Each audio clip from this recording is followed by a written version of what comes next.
10 seconds, 5 seconds, start. Now, sir, I know that this plan has just started and it is perhaps too early for us to say anything about it. But we have before us the experience of the ninth 5-year plan. Sir, we had been told that due importance would be attached not merely in words but by practical steps to the public sector. I think in this connection it was the duty of the Honorable Minister to have explained to this House as to the steps that had been taken with a view to bringing about the kind of reorientation in favor of the public sector which was promised in his numerous statements. But I find that that is completely missing from his speech, except that a pious wish has been expressed with regard to this particular sector of our industry. Previously, we had under the purview of this Act about 42 industries. Now, the list has lengthened and a number of industries will be added. I concede that when we are having a planned economy, when we are thinking in terms of rapid development of industries, of rapid industrialization, it is necessary for the government to come into the picture more and more and assume the necessary control and direction of industries.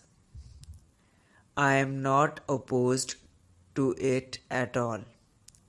On the contrary, I would like them to vigorously act in this matter, but that is not enough.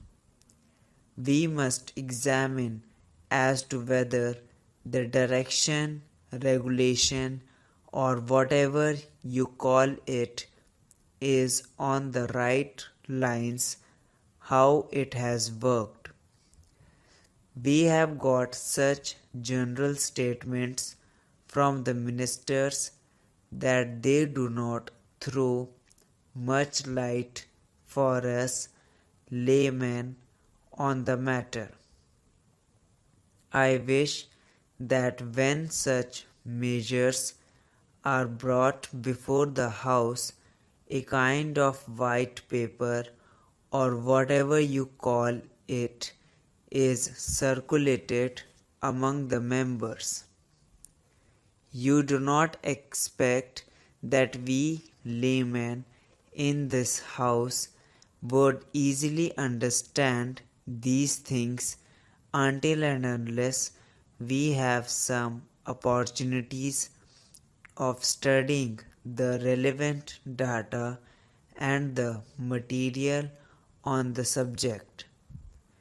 We have been denied those opportunities, and I regret that we have been so denied. I know that in this respect, honorable members who come from big business or the business world would be in a somewhat advantageous position because they are familiar with the working of this Act in a way which would enable them to speak more effectively. Now, let us see how this has worked. I know that when this measure was first brought before the House several years ago, there was much opposition to it, which came not from the public but from certain business interests. They did not like any kind of government interference in industry. They believed in a kind of laissez-faire in this matter, and they thought that if the government came into the picture, their interests would suffer.